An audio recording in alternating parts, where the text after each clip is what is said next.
Ветото на Македонија за Европската Унија сега доаѓа однатре, изјави премиерот Ковачевски во Виница. Роковите се пропишани согласно со закон. Предлогот ќе биде доставен до влада од страна на Министерството за правда, тој се наоѓа на техничка работа во службите и подоцна ќе биде доставен во собранието до Уставната комисија која што ја води председател на собранието и согласно со законските рокови, се разбира и согласно со политичката волја во собранието, така ќе биде организирана и работата во однос на носењето на амандманите. Што побрзо тоа се заврши, тоа е подобро за државата, бидејќи државата не смее да биде блокирана однатре, бидејќи до сега ако Македонија имаше вето однадвор, сега за прв пат се случува блокадата да доаѓа однатре. Без оглед на ова, Ковачевски смета дека процесот за интегрирање во Европската Унија нема да застане. Тоа во секој случај процесот нема да застане без разлика на ставот, променливите ставови на ВМРО-ДПМНЕ, бидејќи тие знаат често да ги менуваат ставовите.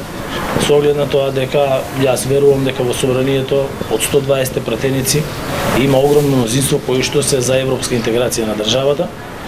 Таа поддршка недвосмислено доаѓа од сите наши стратешки партнери и доаѓа уште една многу важна порака дека сега е моментот кога треба да се донесат овие одлуки. Од друга страна, од ВМРО-ДПМНЕ се доследни во тврдењето дека уставни промени во овој парламентарен состав нема да има и повторно повикуваат на предвремени парламентарни избори кои би се одржале на крајот од септември или почетокот на октомври.